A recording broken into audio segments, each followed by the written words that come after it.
Let's see. Good, very good. Okay.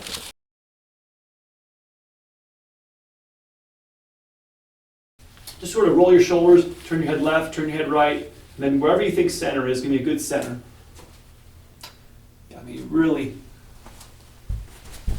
it's really looking good. I know you're, right now it's only maybe this left shoulder I know is high. I mean, it's really much better than where we were. The right hip is definitely elevated, and I think I found the reason we were talking earlier. So your right hip's the biggest misalignment, probably about a 1/4 inch, I would say. 1/4, 3/8 inch higher on his right side. And I know we haven't had a lumbar MRI, but I believe, considering what we've seen your neck MRI, and we have disc injuries, it's very likely the lower back has disc injuries. When we have a disc injury in our spine, your back will tilt to open up the holes the nerves go through. And when there's what we call a space occupying lesion, the disc occupying space that the nerve is supposed to occupy, the body will just subtly tilt things. And I even... So, but ultimately, when your feet is in contact with the ground, right? So then if this one comes up, this the length of this should not be... They should be level, but the body's going to crank things. It's gonna tilt.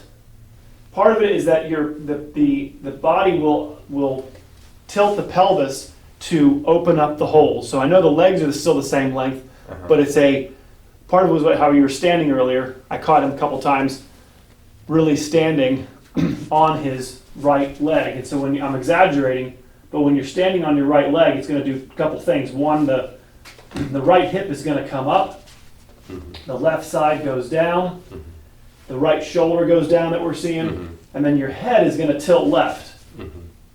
And so what I really want you working on is doing the opposite.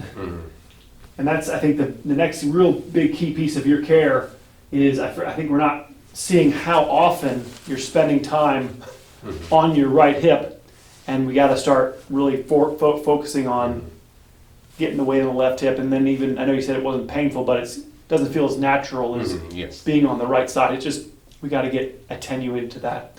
And I think you're on the right path. You really are. Like I said, I know we're perfectionists. Yesterday I got a passport picture, and then I was looking at the picture. I was like, oh wow, this is significantly higher. So that's what I saw in this picture. Well, maybe you were standing in line for. If you stood in line for quite a while on that right hip, it will crank more. You know, it will. You know, the more time you spend on that right side, it'll. It's like you're stretching. You're essentially stretching to one side, but I mean, it's very minimal right now. I mean, gee. Look at this one this way too. I mean, it's just.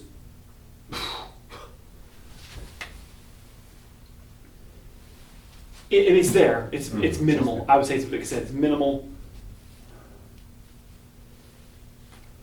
You know, it's the right hip is elevated ever so slightly. Yes, it's ears over the shoulders. Easiest place to see it is right here. Is where you can see the elevation. But it's in avoidance. This is a compensation. Ultimately, you already understand the curves in the spine. We're working on the curves, and restoring those curves is how we take away the disc pressure and the joint inflammation that causes the tilt. The biggest reason you were coming in was this pain going into under your shoulder. In the back of the shoulder, yeah. But it also kind of leaks down a little bit from the trap. Yeah, it's like when I have pain here, sometimes it's just random. Like I feel like a stress maybe impacting it. Like this last week, there was one day at work I was very stressed, and I just all the time I had pain over here, and then it's not just one area that I can point to. Maybe it's coming from here, but like I feel it also around the shoulder blades, upper traps, neck. This whole channel is. One of the easiest ways as a doctor to diagnose, is it the actual shoulder or is it the nerve, is based on how large of an area. When you're dealing with an area, Ed, I can't put my exact finger on it, it's kind of here, you know, but if you told me, Ed, it hurts right there, then there's probably something in the actual area. But when you start going, You understand? We call this dermatomes. Dermatomes are an area that one nerve controls. So the nerve that leaves your neck, that the disc can interact with, goes to a whole section. And so anywhere in that section has the potential to be painful.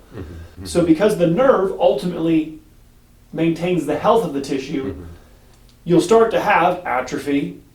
The cartilage will get weaker, you understand? So it becomes a shoulder problem. And so the doctors will say, no, you actually have a shoulder problem. And I'm going, yes, that's because he's had a nerve problem in his neck for 10 years that's now led to a shoulder problem. It's still at its core a neck problem. I see. But if you start zooming in so much on the shoulder, you will start to see, like a plant with no water, the plant does start to wither.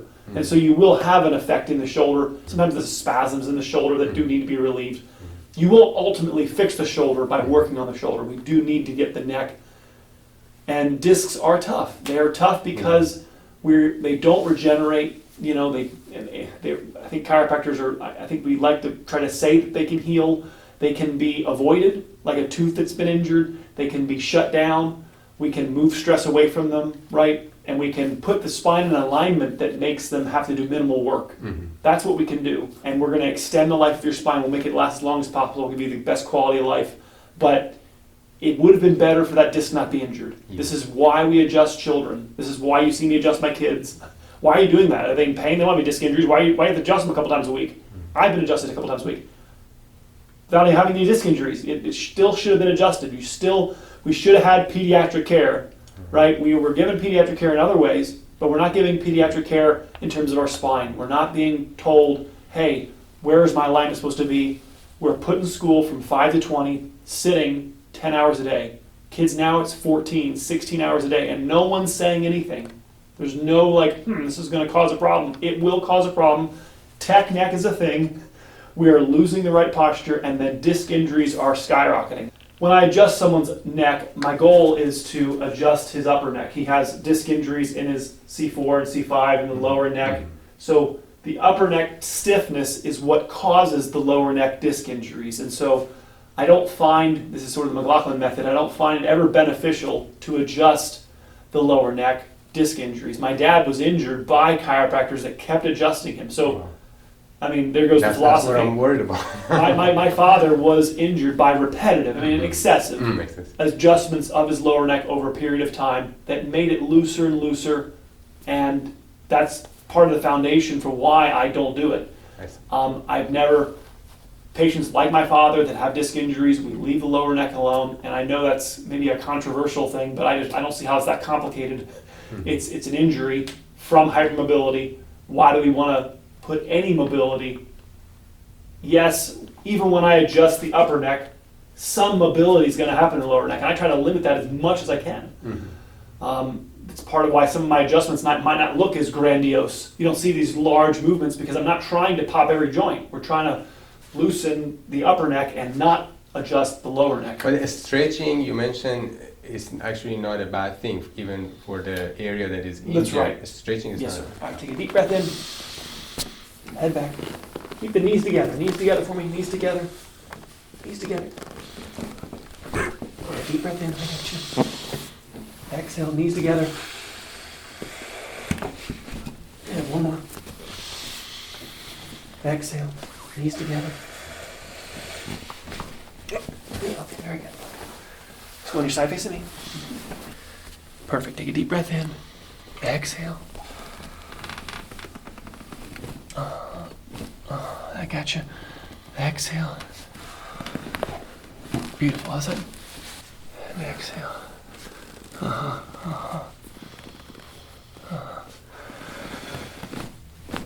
Good. Good. Good. Perfect. Yeah. Much better. So this is part of what I'm saying. There's a little bit right atlas here. Right, I can't feel his left atlas as well as I can feel the right. So the wing is more prominent. That's because your head's tilted left. I'm going to balance it. Let's see here. Just relax your head. I got you. Right about there. You understand? Now I got a feeling on your left atlas. That's that head tilt that I'm talking about. It's minimal, but that's what's causing the shoulder tilt. It's really a head tilt that becomes a shoulder tilt. There's 3 phases of it. We call it head tilt, shoulder tilt, and then translation. This is taught in chiropractic biophysics, so I would... So the translation actually was noted in the pictures too, that like C1 is supposed to be in the center, it's moved to the left.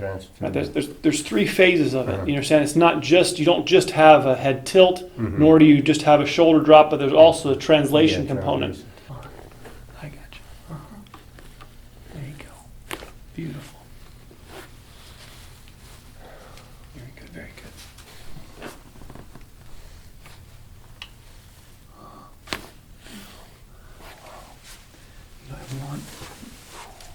It was much louder on the left, Yeah. right? Yeah, you did great. So notice that was your upper neck. My hand was contacting about as high as I could on your neck. I'm not going to adjust you, but I'm just going to illustrate what I don't want. I don't want someone contacting your lower neck. I see. See how my hand is down in your lower neck, and they would actually push and thrust with their contact in the lower neck. We know you have disc injury. We want to stay away from that as much as possible. My dad's been practicing almost 40 years, and with 40 years of my father, and I've been doing 17 years, where people get injured. People have come into me injured by people being adjusted in the lower neck. I have one guy who was up in New York. He gets adjusted his lower neck. He flew right down here. I iced his lower neck, adjusted his upper neck, and sent him right back up to New York. I mean, he said he saw stars. I told him for years, don't let anybody touch your lower neck. And, so I don't know what to say. It's I think part of it is that because it's loose, it's easy to adjust, right? So when if the goal is just to click some bones, it isn't that difficult to adjust an area that's already loose, right?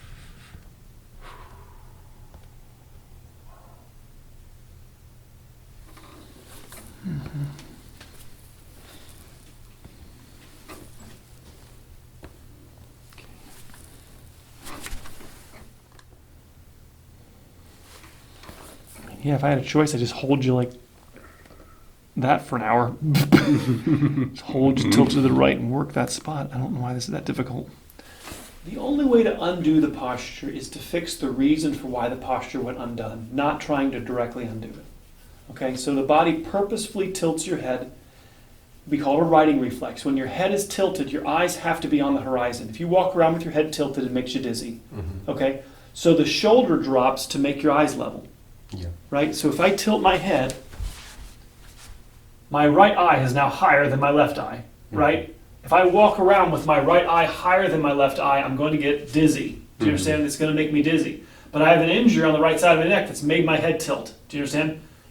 Ow, ow, there we go. But I can't walk around like this. I have to compensate. I have to drop to get my eyes level, right? Now my shoulders are tilted. That's because you have a neck problem that made a head tilt and you can't walk around with your eyes tilted. So if you can figure out how to walk around with your eyes tilted without getting dizzy, it'll make you dizzy. We call it a riding reflex. Your eyes always seek the horizon. And that's what then causes ultimately even a hip tilt. Right? The hip tilt is a domino along with injury, along with compensation. They're both there's percentages of both that are going on, but so as the right neck injury doesn't need to be avoided, the head will stop tilting, the shoulders will right themselves, the hips will right themselves. That's how it's fixed. It's tough. Well, it's kind of chicken or egg. Like I'm standing like that because my alignment wants me to, or my alignment got screwed up because right. I was... Right. We have a bad alignment from sitting too much as a child. Yeah. The alignment gets changed first. Then we get injured with the wrong alignment that makes the injury larger than it would have otherwise been. Gotcha. Now because we have an injury. So like you break your right ankle. If you break your right ankle, you're not going to put weight on your broken ankle. It hurts. So you're going to put the weight on the other ankle. So now the alignment's got worse, right? You made the alignment now change because of injury. That's the biggest, easiest way. But if you injure these joints over here, they're going to start to tilt. They're going to put the weight on the other side because one side got injured. So they both feed each other. They're wrapped up together. It's not simple like chicken and the egg. I mean, the answer is chicken, but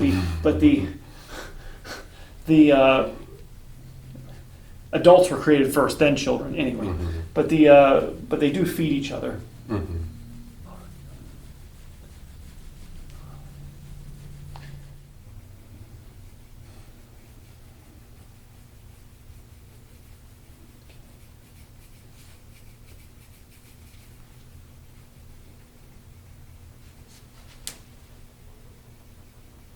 I bought one of these too.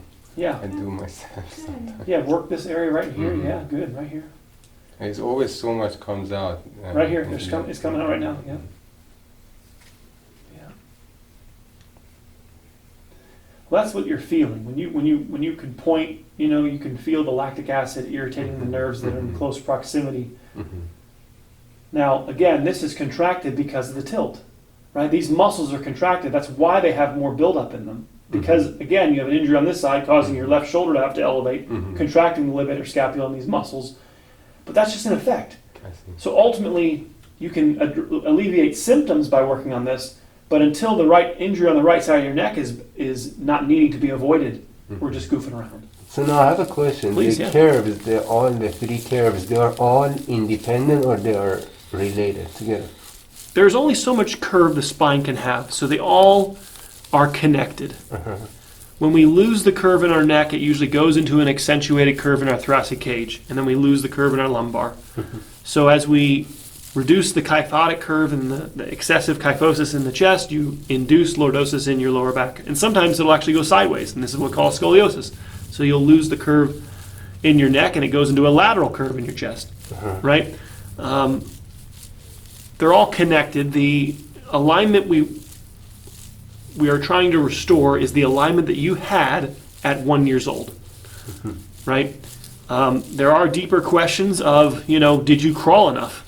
These are answers we might not even be able to get.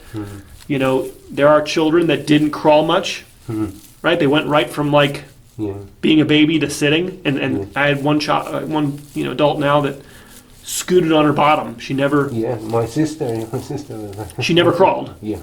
And so because she never crawled, she never developed her lumbar curve. Right? And that's significant. They should have told the parents, you need to give your baby tummy time and encourage that lumbar development, that lumbar curve development when they're 3 to 6 months old.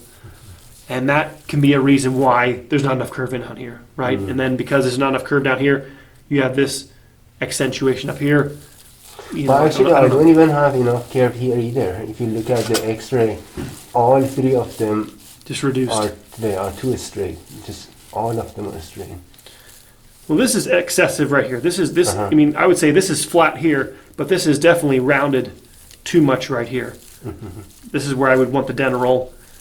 I'll have to take a peek at those X-rays again, but this is all, when I feel your back, this is all elevated right here.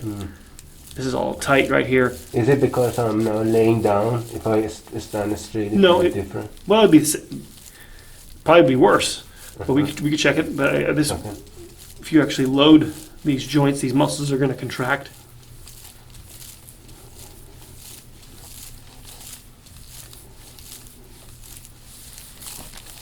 Why is the left elevated? Goes back to your shoulder tilt, right? So this is hiking up, right? Left shoulder's elevated, head's tilted left. These ribs rise up. I see.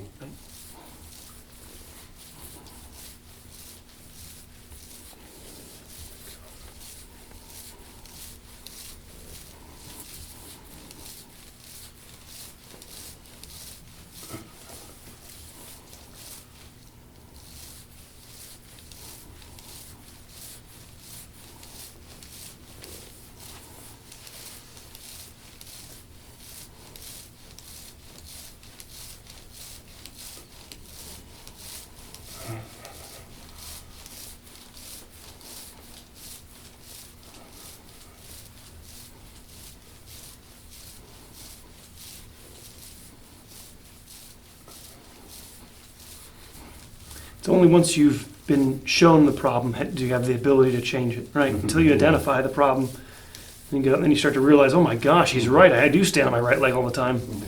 And that's what's feeding it. That's what's feeding the hip tilt. But that ultimate comfortability comes from the head. The neck is the controller. B.J. Palmer spent the last 30 years of his life just talking about the upper neck. Wow. And how it controls everything, and how it, he didn't understand the chiropractic biophysics, the stretching of ligaments, but he understood that if this bone is crooked, we're in trouble. If that bone is, like when I had you on your back and the first thing I feel is your atlas is over to the right, that's going to cause asymmetry all the way down to the bottom. And it could have been a birth trauma. I have kids that, are born, they pull them out, you understand? When the bones were soft, they get, the condyles up there can be crooked because of a torture on your neck when they were birthing you. And maybe the asymmetry of the condyles can't be fixed, but we still have to try our best to reduce it as much as possible and not feed the problem. That make sense?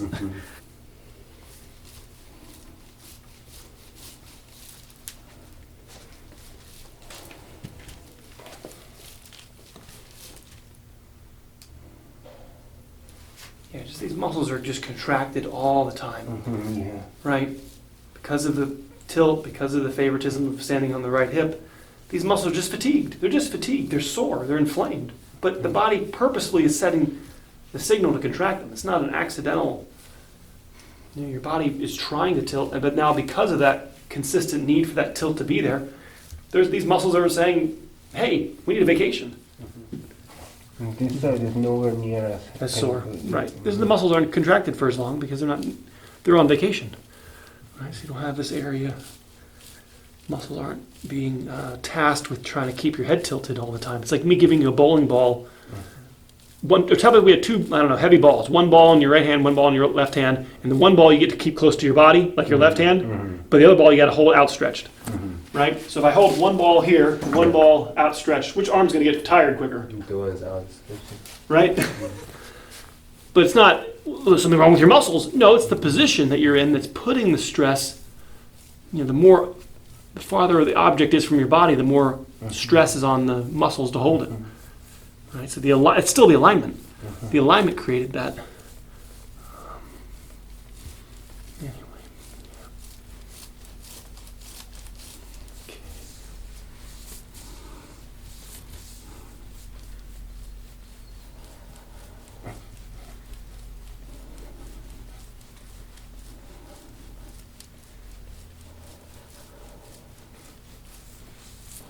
Okay.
If that hip, what you're now massaging, that has problem. Some just randomly gets tight. Well, that's what I'm saying.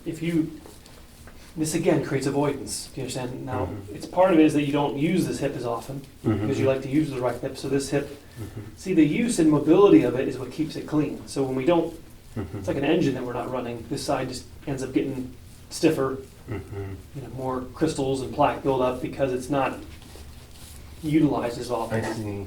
Yeah, that's interesting because actually after the trainings, usually the pain go away. And then after a day, if I have a rest day, then I start feeling pain. It's stiffened up again. So bad.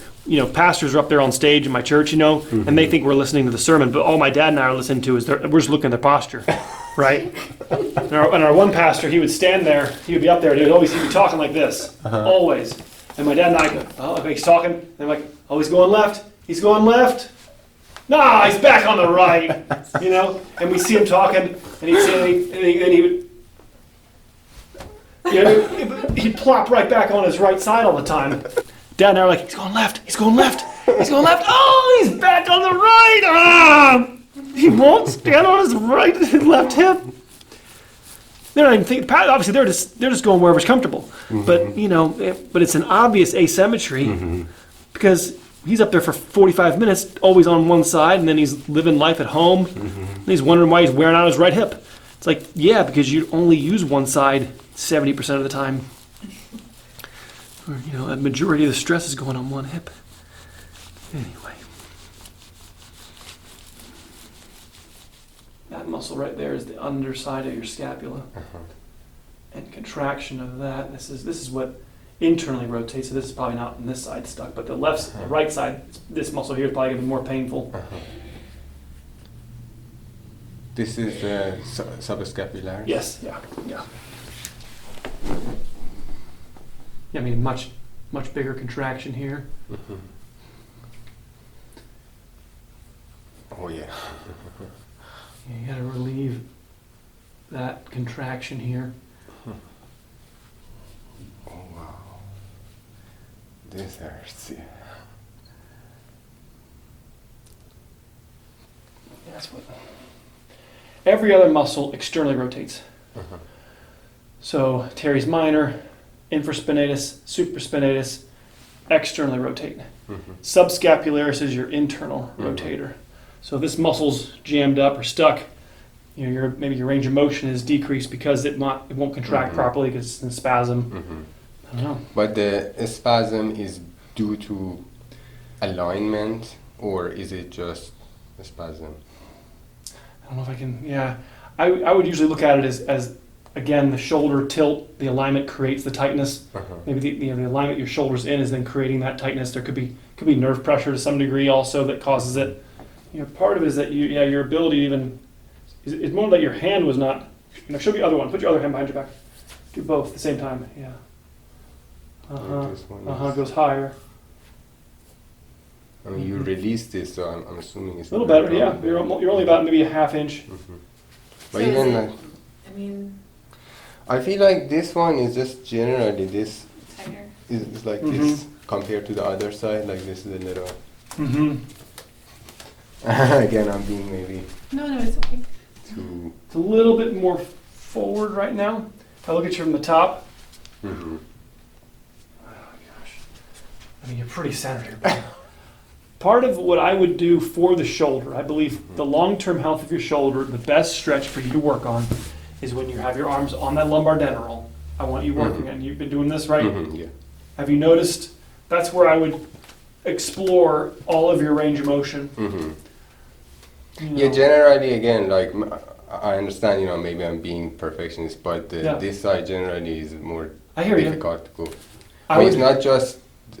I mean, even I feel it more. I feel like block here, as opposed to like this side is like very loose. You can externally rotate. This side I feel a little bit of pinch, a little bit of block back here. Like even like right now, I feel a pinch back there. I would work on that with the lumbar stretching. So while you have your lumbar dental there, and maybe don't go so deep on your right side. You know, what can happen is the right side will go back if you do them both evenly. So maybe you just have your left arm stretching, and you have your right arm just down. Until you start seeing them be level in your eyes, you understand? Because this side will go back farther than this side will go. And the one thing that happens when I do that on the dinner roll, this side starts going tingling. Contraction there. It's contraction of the pec. I'm not. If it goes tingly, take a break. Keep working on it. Gotcha. Yep. Good, I got you. Good. Oh, I got you. Exhale. Exhale. Good.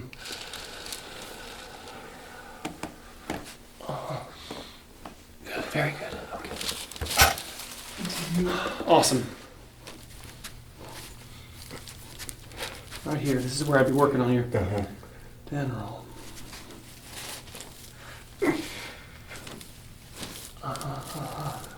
Right there. 20 minutes. And then here, this whole section, really from here to here. It's moving, it's not stuck, Okay. but it's the position is not. There's an elevation here. I mean, yeah, he's straight here to here. He's not hyperkyphotic here, but he's definitely, you know, this is more rounded, more kyphotic in your lower thoracic cage, which is making you lose some of your lumbar lordosis because this is not, this has to go forward here.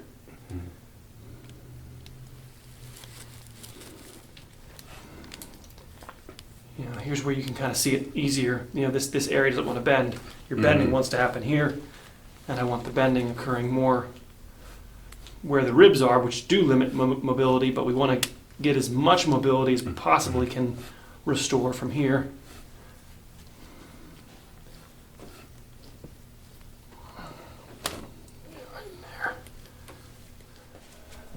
Ladies and gentlemen, and that's.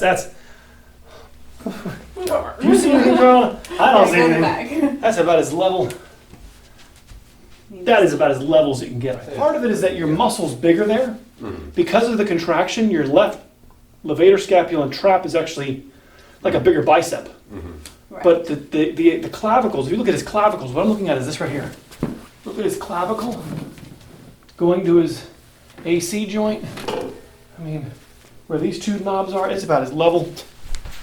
It's almost I mean, maybe a millimeter. like Yeah, the hips are definitely, this is going to follow. I mean, they're pretty level. It's pretty good. I mean, we're talking maybe an eighth of it. I mean, it's minimal now. Carl, that's where my fingers are. it's minimal. I mean, that's what we're looking at. You do not have like that X-ray showing. Again, you release. Part of it's the contraction. You have this contraction here that's elevating this, and then there's a contraction here that's pulling the hip up. So I do this with the knees left. When you're on the lumbar dental, you're going to have the dental Yeah, I always do that one. Yeah. pressing here, and then your knees will be bent, and you rotate to get more pressure on that. Left side. Yeah. Yep. All right. Wow, you're amazing. Very good. Great. Awesome. You're good. Thank you.